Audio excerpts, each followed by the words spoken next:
Hello, welcome back to Rifna Sajid vlog. അപ്പോൾ എല്ലാവർക്കും സുഖമല്ലേ?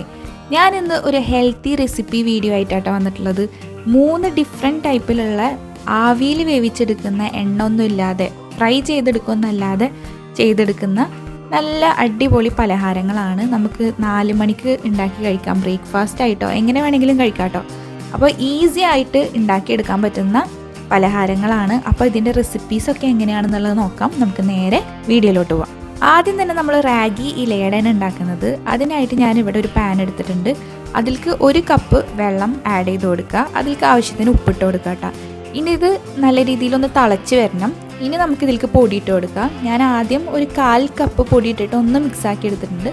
പിന്നെ ബാക്കി 1/4 കപ്പും കൂടി ആഡ് ചെയ്ത് കൊടുത്തിട്ടുണ്ട് കേട്ടോ. മൊത്തം 1/2 കപ്പാണ്. 1 കപ്പ് വെള്ളത്തിന് 1/2 കപ്പ് റാഗി ആണ് ഞാൻ ഇവിടെ എടുത്തിട്ടുള്ളത്. അപ്പം നല്ല കട്ടിയായിട്ടല്ല കേട്ടോ നമുക്ക് ആ മാവ് കിട്ടേണ്ടത്, കുറച്ചൊരു ലൂസ് പരുവത്തിലാണ്. പിന്നെ നമ്മൾ ഇവിടെ ഒരു 2 ശർക്കര ഒരു 1/4 കപ്പ് വെള്ളത്തിൽ മെൽറ്റ് ചെയ്തെടുത്തിട്ടുണ്ട് കേട്ടോ. ഇനി നമുക്ക് അതിലേക്ക് ആവശ്യമായിട്ടുള്ള തേങ്ങ ചിരവിയത് ആഡ് ചെയ്ത് കൊടുക്കുക. എന്നിട്ടൊന്ന് നന്നായിട്ടൊന്ന് മിക്സ് ചെയ്ത് കൊടുക്കുക കേട്ടോ. ഈ ഒരു മിക്സിലേക്ക് ഇനി നമുക്ക് വേണമെന്നുണ്ടെങ്കിൽ ഏലക്കാപ്പൊടി, ചുക്കുപൊടിയൊക്കെ ആഡ് ചെയ്ത് കൊടുക്കുക. ഞാനിപ്പോൾ ഇവിടെ കുറച്ച് ഏലക്കാപ്പൊടി ഇട്ട് കൊടുക്കുന്നുണ്ട് കേട്ടോ. എന്നിട്ടൊന്ന് നന്നായിട്ട് മിക്സാക്കി എടുക്കാം. ഒന്ന് ചെറിയ രീതിയിൽ വറ്റി വരണം. ആ ഒരു ഇതിലേക്ക് ആക്കി എടുത്തിട്ട് ഇതേ പ്ലേറ്റിലേക്ക് മാറ്റി വെച്ചിട്ടുണ്ട്. ഇനി നമുക്ക് ഇതിൻ്റെ സെറ്റിങ് സ്റ്റാർട്ട് ചെയ്യാം. അപ്പോൾ ഞാനിതേ വാഴയിലൊക്കെ ഇങ്ങനെ മുറിച്ച് കഴുകി തുടച്ച് ക്ലീനാക്കി വെച്ചിട്ടുണ്ട്. ഇനി നമ്മൾ അതിൽ നിന്ന് ഒരു വാഴയില എടുത്തിട്ട് നമ്മളിവിടെ കുഴച്ച് വെച്ചിട്ടുള്ള ഈ ഒരു റാഗിയുടെ മാവ് ഒരു ഉരുള എടുത്തിട്ട് നമ്മളുടെ ഇലയിലേക്ക് വെച്ച് കൊടുക്കുക. കയ്യിൽ കുറച്ച് വെള്ളമാക്കിയിട്ട് നമ്മളിങ്ങനെ പ്രസ് ചെയ്തിട്ട് നമ്മൾ അതിനൊന്ന് പരത്തിയെടുക്കേണ്ട ചെയ്യുന്നത്. അപ്പോൾ അതുകൊണ്ടാണ് കുറച്ച് ലൂസായിട്ട് മാവ് നമ്മൾ കുഴച്ചെടുത്തത്. അപ്പോൾ നമുക്ക് ഈസി ആയിട്ട് ഇങ്ങനെ പരത്തിയെടുക്കാൻ പറ്റും കേട്ടോ. അപ്പോൾ നല്ല തിന്നായിട്ട് പരത്തിയതിന് ശേഷം നമുക്കതിൻ്റെ ഉള്ളിലത്തെ ഫില്ലിങ് വെച്ച് കൊടുക്കാം. അപ്പോൾ നമുക്ക് എത്രത്തോളം ഫില്ലിങ് വേണമെന്ന് വെച്ചാൽ അതിനനുസരിച്ചിട്ട് വെച്ച് കൊടുക്കുന്നുണ്ട്. എന്നിട്ട് നമുക്ക് ഈ ഒരു ഇല അടച്ചു വെക്കാം. അപ്പോൾ അടച്ചു വെക്കുമ്പോൾ ശ്രദ്ധിക്കുക, അതിൻ്റെ സൈഡൊക്കെ ഒന്ന് ഒട്ടിച്ച് വെക്കുന്ന പോലെ നമ്മൾ സൈഡ്സൊക്കെ ഇങ്ങനെ ഒന്ന് പ്രസ് ചെയ്ത് കൊടുക്കാം. ഈ ഒരു രീതിക്ക് തന്നെ ഞാൻ ബാക്കിയുള്ള ഇലയടയും ചെയ്തെടുക്കുന്നുണ്ട് കേട്ടോ. എന്നിട്ട് ഞാനിതേ ഇവിടെ ആവിപാത്രം ആദ്യം തന്നെ ഒന്ന് ചൂടാവാൻ വേണ്ടി വെച്ചിട്ടുണ്ടായിരുന്നു. എന്നിട്ട് അതിലേക്ക് നമ്മളുടെ ഈ ഒരു റാഗി ഇലയുടെ ഇങ്ങനെ ഓരോന്നോരോന്നായിട്ട് മുകൾക്ക് വെച്ച് കൊടുക്കുന്നുണ്ട് കേട്ടോ. ഇനി നമുക്ക് ഇത് അടച്ചു വെച്ചിട്ട് ഒരു 15 മിനിറ്റ്സ് കുക്ക് ചെയ്തെടുത്താൽ മതിയാവും. അപ്പോൾ തന്നെ സംഭവം സെറ്റായി കിട്ടും കേട്ടോ. അപ്പോൾ ഇതേ നമുക്കത് റെഡി ആയോ നോക്കാൻ വേണ്ടിയിട്ട് എന്താ ചെയ്യേണ്ടതെന്ന് വെച്ചാൽ ഒരു ഇലയുടെ ഇതിങ്ങനെ ഒന്ന് തുറന്ന് നോക്കിക്കഴിഞ്ഞാൽ അതിൽ നിന്ന് വിട്ട് വരുന്നുണ്ടോ നോക്കണം. ഒട്ടി പിടിച്ചിട്ടാണ് ഇരിക്കണമെന്ന് വെച്ചെങ്കിൽ നമ്മൾ കുറച്ച് ടൈം കൂടി വെക്കുക. ഇപ്പോൾ ഇത് ഇനി ചൂടാറി കഴിഞ്ഞ് കഴിഞ്ഞാൽ ശരിയാവും. ഇപ്പോൾ ഇതേ ചൂടാറിയപ്പം നല്ല രീതിയിൽ തന്നെ വിട്ടിട്ട് കിട്ടുന്നുണ്ട്. അപ്പോൾ ഇതേ കാണാനായാലും നല്ല അടിപൊളിയാണ്, കഴിക്കാനും നല്ല കിടിലൻ ടേസ്റ്റുള്ള ഒരു ഇലയടയാണ് കേട്ടോ ഇത്. അപ്പോൾ എല്ലാവരും ഈ ഒരു റെസിപ്പി എന്തായാലും ട്രൈ ചെയ്ത് നോക്കുക. നല്ല ഹെൽത്തി ആയിട്ടുള്ള ഒരു ഫുഡാണ്. ഇനി സെക്കൻഡ് വൺ നമ്മൾ ഉണ്ടാക്കുന്നത് ബനാന ഇലയടയാണ്. അപ്പോൾ അതിനായിട്ട് ആദ്യം തന്നെ ശർക്കരയിൽ ഒരു ശർക്കരയാണ് എടുത്തിട്ടുള്ളത് കേട്ടോ. അതിലേക്ക് ഒരു 1/4 കപ്പിനും കുറവ് വെള്ളം ആഡ് ചെയ്തിട്ട് മെൽറ്റ് ചെയ്ത് മാറ്റി വെച്ചിട്ടുണ്ട്. പിന്നെ ഇതേ ഒരു പഴം പുഴുങ്ങിയെടുത്തിട്ടുണ്ട്. അതിനെ കട്ട് ചെയ്ത് ചെറിയ മിക്സിയുടെ ജാറിൽ ഇട്ട് കൊടുത്തിട്ട് നന്നായിട്ട് പേസ്റ്റായി അടിച്ചെടുക്കണം. പിന്നെ ഇതേ ഒരു പാനിൽ കുറച്ച് നെയ്യ് ചൂടാക്കി അതിൽ നമ്മളിപ്പോൾ അടിച്ചെടുത്തിട്ടുള്ള ഈ ഒരു പഴം ഉണ്ടല്ലോ അത് ഇതിലേക്ക് ആഡ് ചെയ്ത് കൊടുക്കുക. എന്നിട്ട് നന്നായിട്ട് ഒന്ന് മിക്സ് ചെയ്തെടുക്കുക കേട്ടോ. ഈ ഒരു നെയ്യിൽ ഈ ഒരു പഴം നല്ല രീതിയിൽ ഒന്ന് മിക്സായി വഴന്ന് വരുന്ന വരെ നമുക്കൊന്ന് മിക്സ് ചെയ്ത് കൊടുക്കാം. പിന്നെ നമ്മൾ നേരത്തെ മെൽറ്റ് ചെയ്ത് മാറ്റി വെച്ച ആ ഒരു ശർക്കരയുടെ മിക്സ് ഉണ്ടല്ലോ ഇതിലേക്ക് ആഡ് ചെയ്ത് കൊടുക്കുക. എന്നിട്ട് നന്നായിട്ട് ഒന്ന് മിക്സ് ചെയ്ത് അതൊക്കെ ഒന്ന് യോജിച്ച് ഈ പാനിൽ നിന്ന് വിട്ട് വരണം. അതുവരെ മിക്സ് ചെയ്യാം കേട്ടോ. ഇനി നമുക്കിതിലേക്ക് ആവശ്യത്തിന് തേങ്ങ ആഡ് ചെയ്ത് കൊടുക്കുക. എന്നിട്ടൊന്ന് മിക്സാക്കി എടുക്കാം കേട്ടോ. ഇനിയാണ് നമ്മൾ ഇതിലേക്ക് പൊടി ആഡ് ചെയ്ത് കൊടുക്കുന്നത്. ഗോതമ്പ് പൊടിയാണ് ഇട്ട് കൊടുക്കുന്നത്. അപ്പോൾ ഞാൻ ആദ്യം ഒരു 1/4 കപ്പ് ഗോതമ്പ് പൊടി ഇട്ട് മിക്സ് ചെയ്തതിന് ശേഷം പിന്നെ ഞാനൊരു 1/4 കപ്പ് പൊടിയും കൂടിയും ആഡ് ചെയ്ത് കൊടുത്തിട്ടുണ്ട്. അപ്പോഴാണ് ഇതിൻ്റെ ആ ഒരു കറക്റ്റ് തിക്നെസ് നമുക്ക് കിട്ടുക. അപ്പോൾ ഞാനൊരു 1/2 കപ്പ് ഗോതമ്പ് പൊടിയാണ് ഇതിലേക്ക് യൂസ് ചെയ്തിട്ടുള്ളത് കേട്ടോ. ഈ ഒരു രീതിക്ക് പാനിൽ നിന്ന് വിട്ട് വന്നു കഴിഞ്ഞ് കഴിഞ്ഞാൽ സംഭവം റെഡിയാണ്. ഇനി ചൂടാറിക്കഴിഞ്ഞാൽ അത് കുഴച്ച് മാറ്റി വെക്കാം കേട്ടോ. ഇനി ഇതേ നേരത്തെ പോലെ തന്നെ നമ്മൾ ഓരോ ഇല എടുത്തിട്ട് നിങ്ങൾക്ക് ഇഷ്ടമുള്ള ഷേപ്പിൽ ഉണ്ടാക്കിയെടുക്കാം.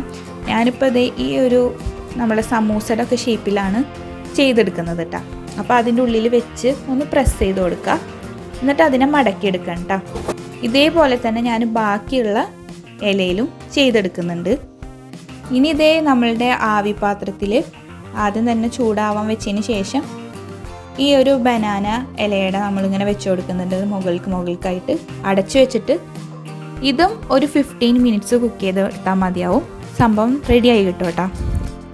അപ്പോൾ ഇതേ ഇപ്പോൾ 15 മിനിറ്റ്സ് കഴിഞ്ഞിട്ടുണ്ട്. ഓപ്പൺ ആക്കി നോക്കി. അപ്പോൾ ഇനി നമുക്ക് ഇതിൽ നിന്ന് ഓരോന്നായിട്ട് പ്ലേറ്റിലേക്ക് എടുത്ത് മാറ്റാം. നല്ല ചൂടായതുകൊണ്ട് തന്നെ ഞാൻ ടിഷ്യൂ പേപ്പർ യൂസ് ചെയ്തിട്ടുണ്ട് എടുത്ത് മാറ്റുന്നത്. ഇനി നമുക്കിതൊന്ന് തുറന്ന് നോക്കാം. ഇതേ നല്ല അടിപൊളിയായിട്ട് കുക്കായി വന്നിട്ടുണ്ട്. ഈ ഒരു പഴം വെച്ചിട്ടുള്ള ഇലയട കാണാനും നല്ല ഭംഗിയുണ്ട്, കഴിക്കാനും അതേപോലെ തന്നെ നല്ലൊരു ടേസ്റ്റാണ് കേട്ടോ. അപ്പോൾ ഇതിൽ നമ്മൾ പൊടി ആഡ് ചെയ്യുമ്പോൾ ശ്രദ്ധിക്കണം. കൂടുതൽ പൊടി ആഡ് ചെയ്ത് കഴിഞ്ഞാൽ ഇത് നമുക്ക് ആ പഴത്തിൻ്റെ ഫ്ലേവർ മുന്നിൽ നിൽക്കില്ല. അപ്പോൾ ഇപ്പോൾ നമ്മൾ കറക്റ്റ് അളവിലാണ് ചെയ്തിട്ടുള്ളത്. നല്ലൊരു ആ ഒരു പഴത്തിൻ്റെ ഫ്ലേവറും ടേസ്റ്റും ഒക്കെ ആയിട്ട് കിടിലനായിട്ടുണ്ട് കേട്ടോ. അപ്പോൾ എല്ലാവരും ട്രൈ ചെയ്യുക. പിന്നെ മൂന്നാമത്തെ റെസിപ്പി നമ്മൾ പ്രിപ്പയർ ചെയ്യുന്നതാണ് കൊഴുക്കട്ട. അതുണ്ടാക്കാനായിട്ട് ഞാനിവിടെ 2 കപ്പ് വെള്ളം, ആവശ്യത്തിന് ഉപ്പും കുറച്ച് ഓയിൽ ഒഴിച്ചിട്ട് ഒന്ന് ചൂടാവാനായിട്ട് വെച്ചിട്ടുണ്ട്. ഇനി നമ്മൾ ഒരു ബൗൾ എടുക്കുക. അതിലേക്ക് ഞാനിവിടെ 1 കപ്പ് അരിപ്പൊടി ഇട്ട് കൊടുത്തിട്ടുണ്ട്. അതിലേക്ക് ഈ കുറേശ്ശെ നമ്മൾ ഈ ചൂടാക്കി വെച്ചിട്ടുള്ള വെള്ളം ഒഴിച്ചിട്ട് മിക്സാക്കി എടുക്കാം കേട്ടോ. അപ്പോൾ നമുക്ക് ഏത് കൺസിസ്റ്റൻസിയിലാണോ വേണ്ടതെന്ന് വെച്ച് കഴിഞ്ഞാൽ അത് എത്തുന്ന വരെ നമ്മൾ വെള്ളം ആഡ് ചെയ്ത് കൊടുക്കുക. നമുക്കിപ്പോൾ ഈ ഫുള്ള് വെള്ളം എടുക്കേണ്ടി വന്നിട്ടില്ല. നമ്മൾ വളരെ കുറച്ച് വെള്ളം എടുത്തിട്ടുള്ളൂ. അപ്പോൾ ഇതേ ഇനി നമ്മൾ കൈ വെച്ചിട്ട് നന്നായിട്ടൊന്ന് മിക്സാക്കി മാറ്റി വെക്കുന്നുണ്ട്. ഇനി ഞാനിവിടെ 2 ശർക്കര ഒരു 1/4 കപ്പ് വെള്ളത്തിൽ ഒന്ന് അലിയിച്ചെടുത്തിട്ട് അതിലേക്ക് ആവശ്യത്തിന് തേങ്ങ ആഡ് ചെയ്ത് കൊടുത്തിട്ടുണ്ട്. എന്നിട്ടൊന്ന് മിക്സാക്കി എടുക്കുക. പിന്നെ നമ്മൾ അതിലേക്ക് കുറച്ച് ഏലക്കാപ്പൊടിയും കുറച്ച് ചുക്ക് പൊടിയും ഇട്ട് കൊടുത്തിട്ടുണ്ട് കേട്ടോ. എന്നിട്ട് ഇതെല്ലാം കൂടി നന്നായിട്ട് ഒന്ന് മിക്സാക്കി മാറ്റി വെക്കാം കേട്ടോ. ഇനി ഇതേ നമ്മളുടെ ഈ ഒരു അരിപ്പൊടി വെച്ചിട്ടുള്ള മാവ് നമ്മൾ നടുവിൽ ഇങ്ങനെ ഹോള് പോലെ ആക്കി കൊടുത്തിട്ട് അതിൻ്റെ ഉള്ളിലാണ് നമ്മൾ ആ ഒരു തേങ്ങയുടെ മിക്സ് വെച്ച് കൊടുക്കുന്നത്. അതിനുശേഷം നമ്മൾ കൈകൊണ്ട് തന്നെ ആ മാവ് വെച്ചിട്ട് നമ്മളിങ്ങനെ അടച്ചു കൊടുക്കുക കേട്ടോ. ഒരു റൗണ്ട് ഷേപ്പിലായിട്ടാണ് നമുക്ക് കിട്ടേണ്ടത്. അപ്പോൾ ഇതേ ഇങ്ങനെ ക്ലോസ് ചെയ്ത് കൊടുത്തിട്ടുണ്ട്. എന്നിട്ട് നന്നായിട്ട് ഒന്ന് പ്രസ് ചെയ്ത് അതിനെ റൗണ്ട് ഷേപ്പാക്കി എടുക്കുകയാണ്. അപ്പോൾ ഈ ഒരു രീതിക്ക് തന്നെ നമ്മൾ ബാക്കിയും ചെയ്തെടുക്കുന്നുണ്ട് കേട്ടോ. ഇനി ഞാൻ ആവി കയറ്റാനായിട്ട് ഈ ഒരു ആവി പാത്രത്തിൽ താഴെയാണ് വാഴയില ഇങ്ങനെ കംപ്ലീറ്റ് വെച്ചിട്ടുള്ളത്. അതിൻ്റെ മുകളിലായിട്ട് ഓരോരോ കൊഴുക്കട്ട ഇങ്ങനെ വെച്ച് കൊടുത്തിട്ടുണ്ട് കേട്ടോ. ഇനി നമുക്ക് അടച്ചു വെച്ചിട്ട് ഇതിന് സാധാരണത്തെക്കാട്ടിയും കുറച്ച് കൂടുതൽ ടൈം വേണം. നമ്മളൊരു 20 to 25 മിനിറ്റ്സ് വെക്കുന്നുണ്ട് കുക്കാവാൻ വേണ്ടിയിട്ട്. എന്നിട്ട് നമ്മളിതേ ഒരു പ്ലേറ്റിലേക്ക് എടുത്ത് മാറ്റുന്നുണ്ട് കേട്ടോ. അപ്പോൾ ഇതേ നമ്മളുടെ അടിപൊളി ടേസ്റ്റി ആയിട്ടുള്ള കൊഴുക്കട്ട ഇവിടെ റെഡി ആയിട്ടുണ്ട്. അതിനെ കട്ട് ചെയ്ത് കാണിച്ചു തരാണ്ട ഈ ഒരു രീതിയിലേക്കാണ് കിട്ടുക. മാവ് കുറവ് മതി എന്ന് വെച്ചാൽ നിങ്ങൾക്ക് അതിനനുസരിച്ചിട്ട് കൂടുതൽ ഫില്ലിങ്സ് ആഡ് ചെയ്തിട്ട് ഉണ്ടാക്കാം കേട്ടോ. അപ്പോൾ ഇതേ നമ്മളെ കൊഴുക്കട്ട റെഡി ആയിട്ടുണ്ട്. അപ്പോൾ നമ്മളുടെ 3 റെസിപ്പീസും നിങ്ങൾക്ക് എല്ലാവർക്കും ഇഷ്ടപ്പെട്ടിട്ടുണ്ടാവും എന്ന് വിചാരിക്കുന്നു. അപ്പോൾ എല്ലാവരും ഈ റെസിപ്പീസ് എല്ലാം വീട്ടിൽ ട്രൈ ചെയ്ത് നോക്കുക. അപ്പോൾ നല്ല ഹെൽത്തി ആയിട്ടുള്ള റെസിപ്പീസാണ്. വീഡിയോ ഇഷ്ടപ്പെട്ടാൽ like, share, subscribe. Thanks for watching.